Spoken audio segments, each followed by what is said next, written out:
فاطمہ سے بات ہوئی ہے آج بڑے دنوں بعد.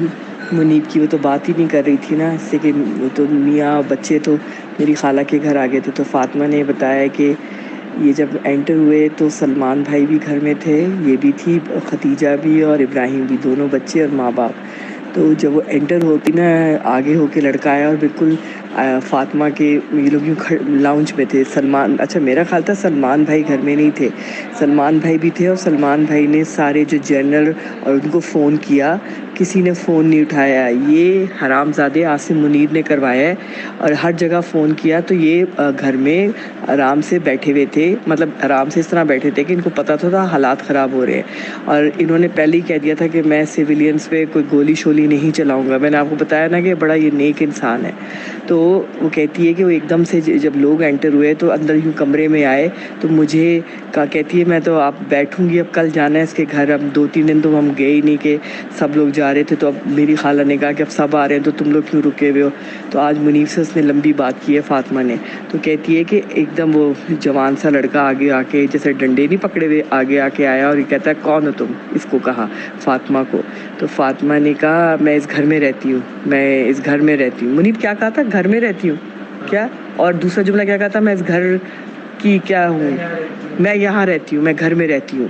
ایک دم سے فاطمہ، یہ میرا گھر ہے. ہاں فاطمہ نے کہا میرا گھر ہے. وہ ڈنڈے لے کے جب آگے آئے تو پھر اس لڑکے نے ایک دم سے کہا کہ ہم کیا، منیب کیا جملہ بولا؟ ہاں آپ اندر چلی جائیں، ہم عورتوں آپ ہمارے لیے قابل احترام ہیں. تو وہ تو اس نے کہا آپ اندر چلی جائیں، قابل احترام ہے. پھر اس نے اپنی بیٹی کو اور بیٹے کو کہا اندر جاؤ.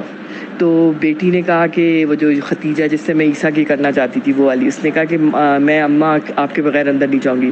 پھر اس نے چیخ کے کہا کہ اندر جاؤ، میں تمہاری وجہ سے یہاں باہر کھڑی ہوں، اندر جاؤ. تو پھر سلمان بھائی وہیں کھڑے رہے خاموش، کچھ نہیں ان کو کہا. اور انہوں نے وہ دھاما بولنا شروع کیا، اس میں وہ گلو بٹ سب تھے. کوئی فوج کا جو اتنا بڑا کور کمانڈر جنا ہاؤس میں رہ رہا ہے اور کوئی فوج نہیں پہنچی. اس نے سلمان بھائی نے سب طرف فون کیے، کسی نے جواب نہیں دیا. یہ سارا پلاننگ سے اس کے ساتھ کیا گیا، جیسے کہ یہ ان کے خلاف کھڑا ہوا ہے نا.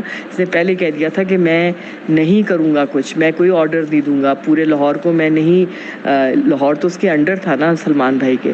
تو پھر جو ہے نا سلمان بھائی خاموش کھڑے رہے، بس صبر سے دیکھتے رہے کہ توڑم پھوڑی ہو رہی ہے، کھڑے رہے. اور بچوں کو پھر اس کا جب تھوڑی دیر ہوگی، جب آگ لگنا شروع ہوئی تو پھر فاطمہ کو کمرے میں اور بچوں کو کمرے میں بھیجا. اور فاطمہ کہتی ہے آپ لوگ فلموں میں بھی نہیں سوچ سکتے جو ہوا. اور پھر اس کے بعد پیچھے سیڑھی لگا کے مہرین آپا، جو عطا بندیال کی بہن ہے نا، جو اس کی پھپھو کی بیٹی ہے اور اس کی بیٹی کی سمدھن ہے، سیڑھی لگا کے پیچھے ان کی دیوار ملتی ہے نا جنا ہاؤس سے، تو وہ اترے مہرین آپا کے گھر، بچے اور فاطمہ. جب آگ لگی سلمان بھائی اندر ہی رہے. اور سلمان بھائی نے بس یہ کہا تھا کہ میں اگر میرے بچوں پہ ہاتھ ڈالا تو پھر میں کوئی ایکشن لوں گا. گھر میں تو اسلحہ بہت تھا لیکن خاموش کھڑے رہے. کہ میں پہلے ہی کہہ چکے تھے نا وہ عاصم منیر کو کہ میں نہیں کچھ حرکت میں آؤں گا، میں اپنے لوگوں کو نہیں ماروں گا. تو اسی لیے تو دیکھیں کیا کیا ہے انہوں نے اس کے ساتھ. پتہ نہیں آگے کیا کریں گے، اب کل جائیں گے ملیں گے.